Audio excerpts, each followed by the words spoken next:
Hello, hi అండి. ముందుగా అందరికీ ముక్కోటి ఏకాదశి శుభాకాంక్షలు. వైకుంఠ ఏకాదశి అన్న ముక్కోటి ఏకాదశి అన్న ఒకటే కదండి.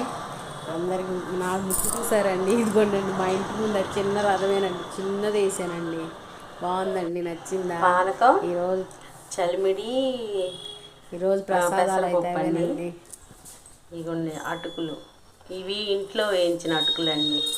పాలల్లో వేస్తున్నాను.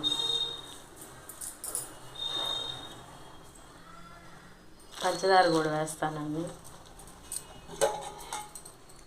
వేడి పొంగల్ వేడిగా చేశాను, పొంగలండి. సూపర్గా ఉంది కదండి. ఇదిగోనండి, ఈరోజు ఇంక నేను ఇలా పూజ చేసుకున్నానండి. తులసి దళాలు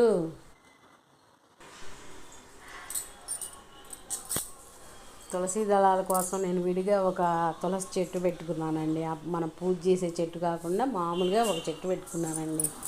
పెట్టుకొని ఇలా చేసుకున్నానండి. పానకం, వడపప్పు, చలిమిడి, పొంగల్ చేశానండి ఆ వెంకటేశ్వర స్వామికి.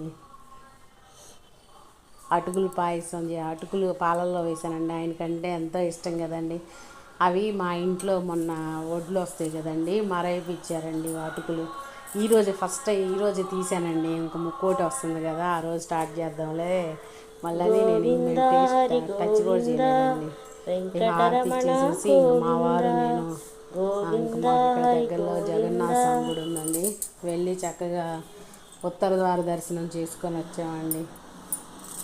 గుడికైతే వెళ్ళాను. గుళ్ళో అన్నీ తీయలేం కదండి, మళ్ళీ ఎవరు ఏమంటారా, మళ్ళీ ఏది తీస్తే ఎందుకులే వాళ్ళ జాతర గుడికి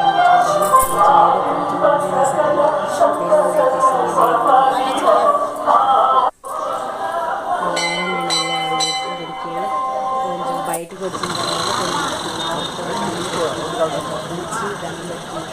ఉందండి. జగన్నాథ స్వామి గుంటూరులో బాగుండిద్దండి గుడి.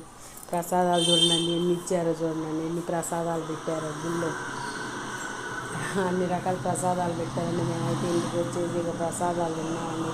ఓకేనండి, ఈ వీడియో నచ్చితే లైక్ చేయండి. మా పిక్స్ పెట్టాము చూడండి, లైక్ చేయండి. బాయ్.